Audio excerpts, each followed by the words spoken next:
Assalamualaikum warahmatullahi wabarakatuh. Perkenalkan, nama saya Muhammad Ridho Hijriawan, dengan NIM 20552011110030. Di sini saya akan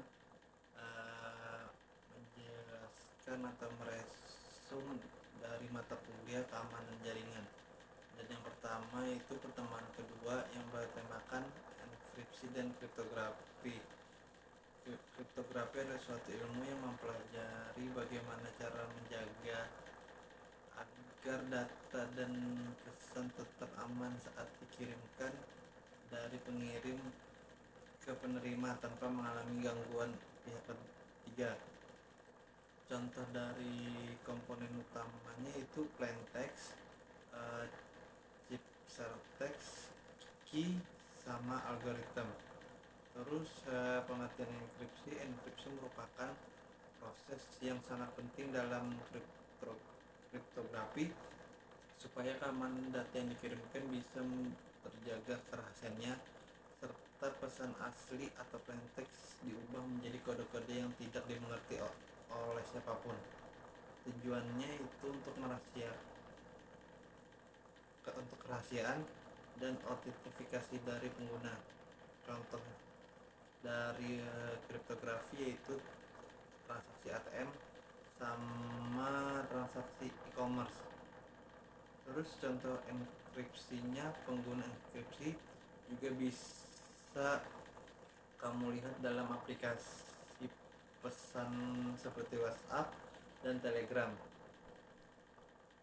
Terus di pertemuan 3 yaitu firewall. Firewall merupakan suatu cara atau mekanisme yang diterapkan baik terhadap hardware, software, ataupun sistem itu sendiri dengan tujuan untuk melindungi baik itu menyaring, membatasi, bahkan menolak suatu atau semua hubungan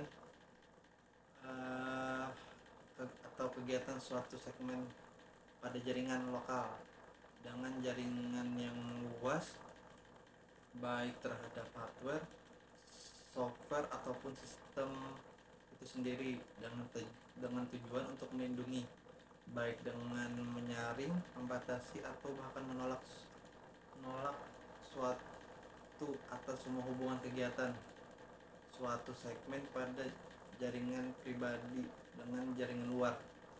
Jenis-jenis firewall yaitu personal firewall dan network firewall. Terus ada juga tipe-tipenya.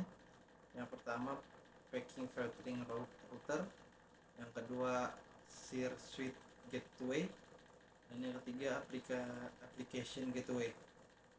Lalu cara kerjanya packet filtering atau stealth, artinya firewall menggunakan aturan tertentu untuk melihat boleh tidaknya suatu data masuk ke jaringan. Setiap paket diperiksa sendiri-sendiri atau dalam isolasi. Terus yang kedua, POX service itu merupakan aplikasi yang bekerja sebagai penghubung antara sistem jaringan. Aplikasi POX berada di dalam firewall dan bertugas untuk memeriksa paket yang ditukar dalam jaringan. Terus di pertemuan keempat itu menjudul keamanan infrastruktur jaringan, yang dimana keamanan infrastruktur jaringan mengacu pada praktik melindungi berbagai komponen yang membentuk infrastruktur jaringan seperti perangkat keras, perangkat lunak, dan data. Pada akses pengguna, pengungkapan gangguan, modifikasi atau penghancuran yang tidak sah. Tujuannya keamanan infrastruktur jaringan adalah untuk memastikan bahwa sumber daya jaringan yang ada dalam data yang tersedia dapat diandalkan dan diamankan dari ancaman internal maupun eksternal. Keamanan infrastruktur jaringan adalah proses melindungi infrastruktur jaringan yang mendasari dengan memasang tindakan pencegahan untuk menolak akses, modifikasi, penghapusan, dan data pencurian sumber daya dan data yang tidak sah. Cara kerjanya di sini yaitu segmentasi dan pisahkan jaringan dan fungsi. Lalu batasi komunikasi literasi yang tidak perlu. Lalu memperkuat perangkat jaringan. Terus akses aman ke perangkat infrastruktur. Lakukan manajemen jaringan out of bands atau OOB. Validasi integritas perangkat keras dan perangkat lunak. Ancaman terbesar dari keamanan infrastruktur jaringan ini berasal dari peretas dan aplikasi berbahaya yang menyerang dan berupaya mendapatkan kembali atas infrastruktur pererutan. Komponen infrastruktur jaringan tercakup semua perangkat yang diperlukan untuk komunikasi jaringan tersebut: router, firewall, saklar, server, penyeimbang beban, dan sistem deteksi instruksi atau IDS. Terus di pertemuan kelima yaitu keamanan sistem operasi Windows. Sistem operasi ini merupakan komponen mengolah perangkat lunak dasar atau Asian Components, tersistem sebagai pengelola sumber daya perangkat keras, komponen hardware, dan penyedia layanan umum untuk aplikasi perangkat lunak. Sistem perangkat ini memiliki dua tugas utama, yaitu pertama mengelola suatu sumber daya. Sistem komputer sebagai research manager mengelola seluruh sumber daya yang terdapat pada sistem komputer. Dan yang kedua, sistem operasi sebagai penyedia layanan. Keamanan sistem operasi merupakan bagian masalah sistem komputer secara lokal, tapi telah menjadi bagian yang meningkatkan kepentingan pengamanan sistem operasi. Berarti kecil jika masih orang dapat berjalan melenggang di ruang sistem komputer. Lalu komponen sistem ini terbagi menjadi tiga, yaitu keamanan eksternal, keamanan interface, dan keamanan internal. Lalu di pertemuan ke-6 yaitu keamanan sistem operasi GNU atau Linux.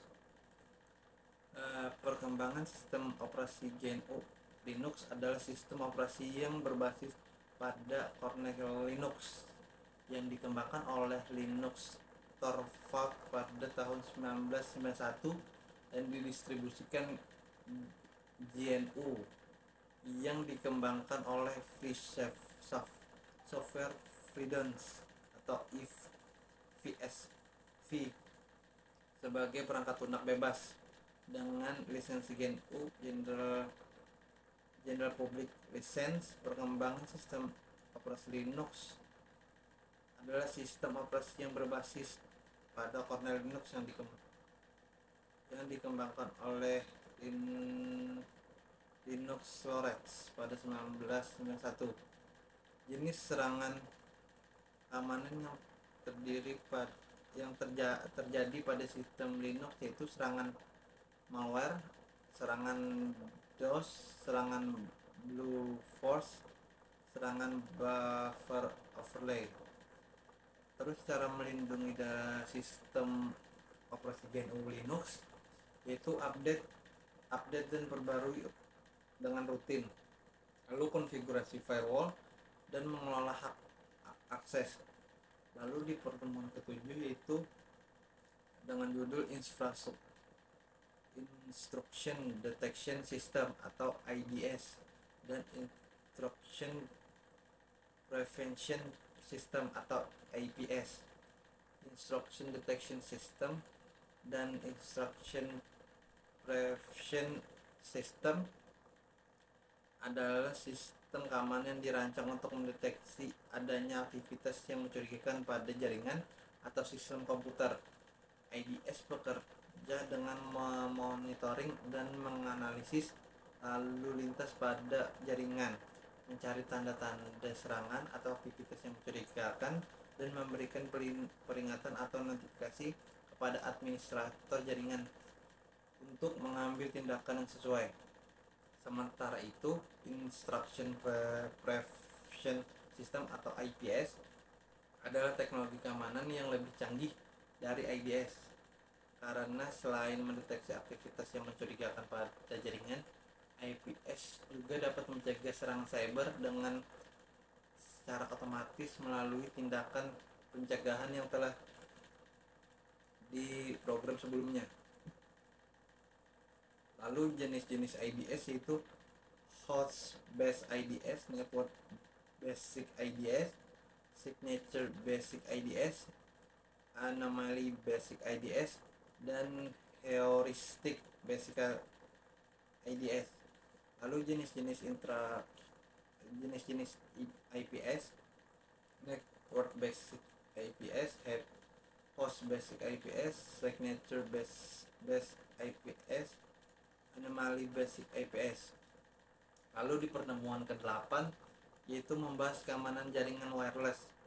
Wireless merupakan jaringan yang memanfaatkan gelombang radio sebagai media transmisi dalam mengirimkan data. Namun perlu diketahui bahwa wireless ini masih cukup rentan terhadap pencurian hak akses seperti pencurian username dan password.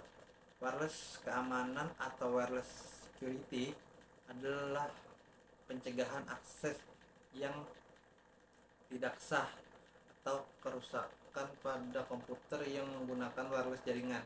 Jenis yang paling umum dari keamanan Nirkabel Wide Valley Primer atau WAP dan Wi-Fi Protection Access WPA.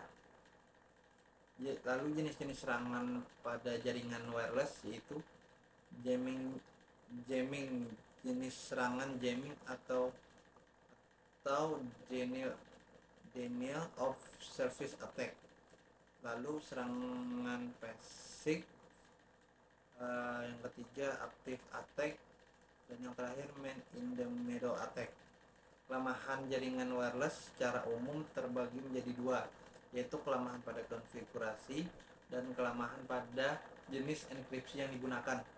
Salah satunya contoh penyebab kelemahan konfigurasi karena saat ini untuk membangun sebuah jaringan wireless cukup mudah. Terus di pertemuan 9 yaitu virus komputer atau malware. Virus komputer adalah suatu program pada komputer yang dapat melipat gandakan dirinya atau dapat menyalin dan menyebarkan virus tersebut dengan cara menyisipkan salinan ke dalam dokumen atau program yang berada pada komputer tersebut. Virus komputer dapat merusak sebuah komputer, misalnya dokumen atau data-data yang berada dalam komputer pengguna. Malware adalah singkatan dari malicious software. Program ini berbahaya yang dikembangkan oleh cyber kriminal atau hacker yang bertujuan untuk mencuri data dan menghapus atau merusak komputer yang terinfeksi. Malware merupakan sebutan umum untuk program berbahaya. Malware dapat dikategorikan lagi menjadi bagian-bagian dengan perilaku dari malware. Lalu jenis-jenis malware tersebut ialah virus, ROM, Trojan, adware, dan ransomware. Dampak dari serangan dari malware ini yaitu memperlambat sistem komputer, kerusakan data dan dokumen, dan yang terakhir sistem yang tidak dapat dibuka. Di pertemuan ke-10 yaitu dengan judul Sniffing and Session Hijacking. Snaping merupakan metode serangan yang memantau atau memegang kendali semua paket yang dikirimkan melalui media komunikasi berbentuk kabel ataupun wireless. Penyerangan menggunakan teknik tertentu baik melalui perangkat keras maupun perangkat lunak untuk memantau dan merekam lalu lintas data yang melintas pada jaringan tersebut. Session hijacking adalah serangan yang dimana penyerang mencoba untuk mengambil alih sesi yang valid antara dua pihak yang berkomunikasi melalui jaringan. Ketika pengguna terhubung ke sebuah layanan atau situs website, session dibuat untuk mempertahankan status autentifikasi mereka. Snapping dan session hijacking merupakan ancaman serius terhadap keamanan dan privasi dalam lingkungan jaringan. Keduanya dapat digunakan oleh penyerang untuk mendapatkan akses yang tidak sah ke informasi sensitif dan mengambil alih sesi yang tidak valid. Metode serangan snapping yaitu metode ping, metode ARP, brute force attack, dan malware. Untuk pencegahannya yaitu menggunakan antivirus, firewall, menggunakan filter tersembunyi, dan menggunakan cookies. Di pertemuan 11 yaitu dengan judul Virtual Private Network atau VPN dan Remote Security Access. VPN atau Virtual Private Network adalah sebuah teknologi yang memungkinkan pengguna untuk terhubung ke jaringan pribadi secara aman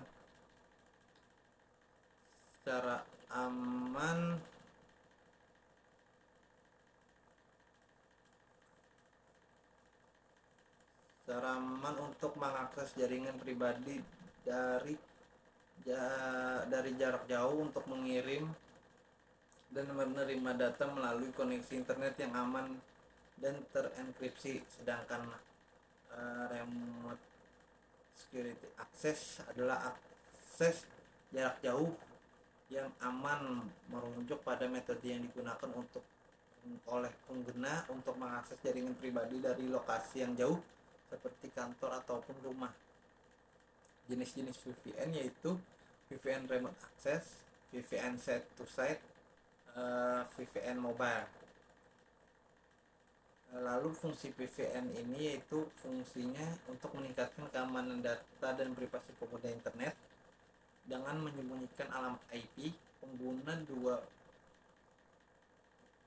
dan mengenkripsi data yang dilewatkan. Sedangkan fungsi remote secure access adalah membantu pengguna untuk menghubungkan ke jaringan perusahaan seperti kantor, server, database, dan aplikasi remote dengan aman dan nyaman dari jarak jauh. Pertemuan 12 yaitu web server and mail security. Web server security adalah serangkaian langkah dan praktik keamanan yang diterapkan untuk melindungi web server dari ancaman dan serangan yang berpotensi merusak, mencuri data, atau mengganggu ketersediaan layanan. Mail server security adalah upaya untuk melindungi mail server dari ancaman dan serangan yang dapat mempengaruhi integritas, kerahasiaan, dan ketersediaan email yang dikirimkan dan diterima melalui server tersebut.